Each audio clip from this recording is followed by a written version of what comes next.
Hey guys, welcome back to the channel. आप में से बहुत सारे लोग मुझसे अक्सर एक सवाल पूछते हैं। एक्चुअली बहुत सारे क्वेश्चंस मुझे एग्जाम के दौरान आते हैं। उसमें से मैंने आज एक क्वेश्चन को पिक किया जो कि बहुत बहुत बच्चों के ये क्वेश्चंस थे। मैक्सिमम मुझे ऐसा लगता है कि 50 to 60% के जो स्टूडेंट्स हैं उन्होंने ये क्वेश्चन मुझसे पूछा है कि how to write coding questions. Right, जैसे अगर हमें एग्जाम में कोई भी क्वेश्चन आता है तो हम कोडिंग क्वेश्चंस को कैसे लिखें, मतलब उसमें क्या टिप्स होते हैं अगर हमारे पास कोडिंग के क्वेश्चंस आ रहे हैं। फॉर एग्जांपल कोई प्रोग्राम लिखने के लिए आ रहे हैं, या कई बार क्वेश्चंस ऐसे भी आते हैं जहां पे आपको थ्योरी प्लस एग्जांपल्स को एक्सप्लेन करना होता है। फॉर एग्जांपल आपके सामने वहां पे आएंगे, जैसे एक छोटा सा एग्जांपल लेते हैं, एक्सप्लेन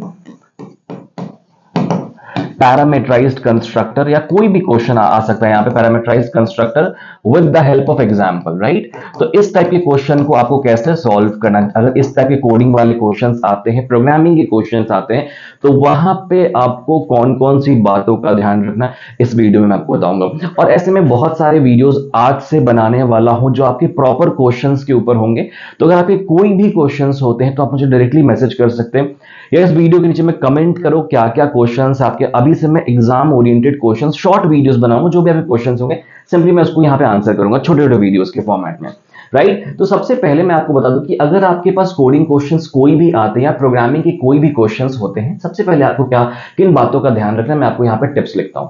ठीक है, सबसे पहली चीज जो होती है वो आपको ये करना है कि जब भी आप कोई भी कोडिंग के क्वेश्चंस आ रहे हैं आपके पेपर में, अगर उसके साथ कोई एक्सप्लेनेशन पूछा जा रहा है, जैसे for example explain parameterized constructor with the help of example, या फिर 6th सेमेस्टर में अगर आप हैं तो explain linear layout with the help of an example, इस टाइप के जब भी क्वेश्चंस आएंगे तो सबसे पहले आपको उसके बारे में मिनिमम 3 to 4 पॉइंट्स लिखने हैं।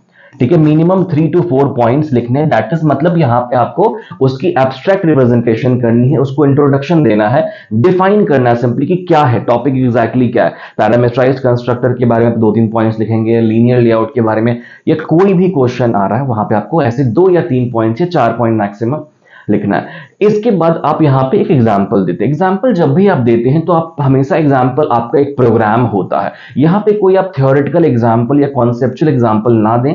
जब भी क्वेश्चन एग्जाम में पूछे जाएंगे कि explain linear layout with the help of an example, explain parameterized constructor with the help of an example, वहां पे मतलब सिंपल होता है कि आपको वहां पे एक प्रोग्राम लिखना है। तो एग्जांपल में आपको हमेशा ही प्रोग्राम वाला एग्जांपल देना है। ठीक है, प्रोग्राम वाला एग्जांपल के अंदर आपको सबसे पहले जब आप कोई भी कोड को लिखते हैं तो कोड में बहुत बहुत इंपॉर्टेंट होता है कि हम इंटेंडेंट ब्लॉक्स को यूज करें। राइट, इंडेंटेशन को यूज करें या इंटेंडेंट ब्लॉक्स को, जिसको हम लोग बोलते हैं, ये यूज करें। दैट मींस इसका सिंपल मतलब होता है कि हम यहां पे टैब स्पेस को यूज करें। राइट, मतलब आप जब भी कोई कोड को लिख रहे हैं तो कोड एक लाइन में नहीं होनी चाहिए, वहां पे ये डिफाइन प्रॉपर तरीके से होना चाहिए कि कौन सा ब्लॉक किसके अंदर आ रहा है, कौन सा ब्लॉक हमारा पेरेंट ब्लॉक है, कौन सा ब्लॉक हमारा सब ब्लॉक्स है, कौन सा चाइल्ड है, ये सारी चीज। क्योंकि एग्जाम में इतना टाइम किसी भी चेकर के पास नहीं होगा कि वो हर एक चीज को बारीकी से देखेगा। तो एग्जाम में कोडिंग को लाइक सबसे पहली जो नजर जाती है वो जाती है ब्लॉक्स पे। अलग अलग ब्लॉक्स आपको अगर आप डिफाइन करते हैं तो वो ब्लॉक्स दिखने चाहिए अलग अलग, विजिबिलिटी अच्छी होनी चाहिए, क्लैरिटी होनी चाहिए। उसके लिए हम यहाँ पे टैब स्पेस का यूज करते हैं या फिर इंडेंटेशन का यूज करते हैं, दोनों सेम ही चीज है। राइट, दूसरी चीज कि जब भी आप अगर ऑब्जेक्ट ओरिएंटेड प्रोग्रामिंग पे, फॉर एग्जांपल अगर आप 4th सेमेस्टर के पेपर में है या 6th सेमेस्टर के पेपर में है, ऑलवेज ट्राई की क्लास एंड ऑब्जेक्ट या फिर ऑब्जेक्ट ओरिएंटेड प्रोग्रामिंग का यूज करें। कई बार क्वेश्चन में ये पार्ट नहीं लिखा होता, जैसे फॉर एग्जांपल क्वेश्चन में जावा के क्वेश्चन में या फिर डायरेक्टली किसी भी टाइप के क्वेश्चन से पाइथन में आ सकता है, एक प्रोग्राम को सॉल्व को, write a program to find out the prime number और to check whether number is Armstrong और नॉट, कैसे भी क्वेश्चंस आ सकते हैं। ऑलवेज ट्राई कि वहां पे आप उप्स के कॉन्सेप्ट को यूज करें और मेथड्स को यूज करें। मेथड्स बहुत इंपॉर्टेंट है।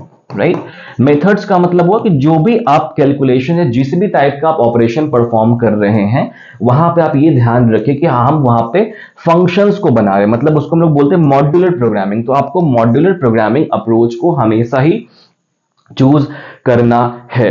इसके बाद एक बहुत इंपॉर्टेंट चीज होती है जो बहुत अंडररेटेड है, बहुत सारे लोग उसको नहीं अडॉप्ट कर पाते, वो है output box. Right. Output box बहुत इंपॉर्टेंट है, स्पेशली जब आप यूआई की प्रोग्राम को लिख रहे हैं। जैसे अगर आप एक्सएमएल की कोड को लिख रहे हैं तो एक्सएमएल की कोड में बहुत इंपॉर्टेंट होता है कि आप वहां पे एक्सएमएल में ये चीज दें और आउटपुट विंडो जरूर बनाएं, ताकि एक एग्जामिनर को ये समझ में आए कि एग्जैक्टली आपने क्या कोड करा है, ठीक है। बिकॉज किसी के पास रन कराने का टाइम नहीं होता प्रोग्राम को, राइट। और इसके बाद एक ऑप्शनल पार्ट होता है, अगर आपके पास इनफ टाइम है, अगर 6 नंबर या 8 नंबर का क्वेश्चन आया है और आपके पास इनफ टाइम है, तो आप वहां पे प्रोग्राम को एक्सप्लेन कर सकते हैं, ठीक है। ये आप तभी करेंगे जब आपके पास थ्योरी ज्यादा ना हो। अगर इसकी थ्योरी आपके पास ज्यादा नहीं है तो आप प्रोग्राम को एक्सप्लेन कर सकते हैं। हालांकि ये जो पार्ट है ये ऑप्शनल पार्ट है, ये कंपलसरी पार्ट नहीं है, बट इसके ऊपर की जितनी चीजें ये कंपलसरी पार्ट। स्पेशली मैं आप सभी को बता दूं, आप में से बहुत सारे लोग इस चीज को नहीं जानते। इस बार मैंने रीचेकिंग में 50 प्लस पेपर्स को चेक किया है एमएसबीटी के, जो मेरे पास रीचेकिंग को आई थी, और उसमें हमने एक चीज देखा है कि जो 6 नंबर वाले क्वेश्चंस हैं उसमें अगर कोई भी एक चीज अगर मिसिंग है तो उसको या तो 4 नंबर मिले या फिर 5 नंबर मिले, 6 में से किसी को नहीं दिए गए, राइट। तो ये बहुत इंपॉर्टेंट होता है कि इन सब चीजों को आप फॉलो करिए, सारे जो स्टेप्स, सारे जो टिप्स है उसको आप फॉलो करें, राइट। तो आज के इस वीडियो के लिए इतना ही। आप सबने ये क्वेश्चन पूछा था तो मैंने जस्ट आपको बताया। अगर आप कोई और भी क्वेश्चन आप प्लीज मुझसे कमेंट में पूछें, तो मैं उस पर नेक्स्ट वीडियो अपना बनाऊंगा, और इसको मैं एग्जाम डाउट सीरीज ही रखने वाला हूं कंप्लीट। ऐसे ये हमारा क्वेश्चन नंबर 1 होगा, देन आप जो पूछेंगे मैं इसी प्लेलिस्ट में ऐड करते चला जाऊंगा। Okay, thank you so much for watching this video. अगर आपको ये चैनल अच्छा लग रहा है, कंटेंट अच्छा लगता है, तो प्लीज चैनल को सब्सक्राइब करें और अपने दोस्तों के साथ जरूर शेयर करें। Thank you so much for watching this video. Have a good day.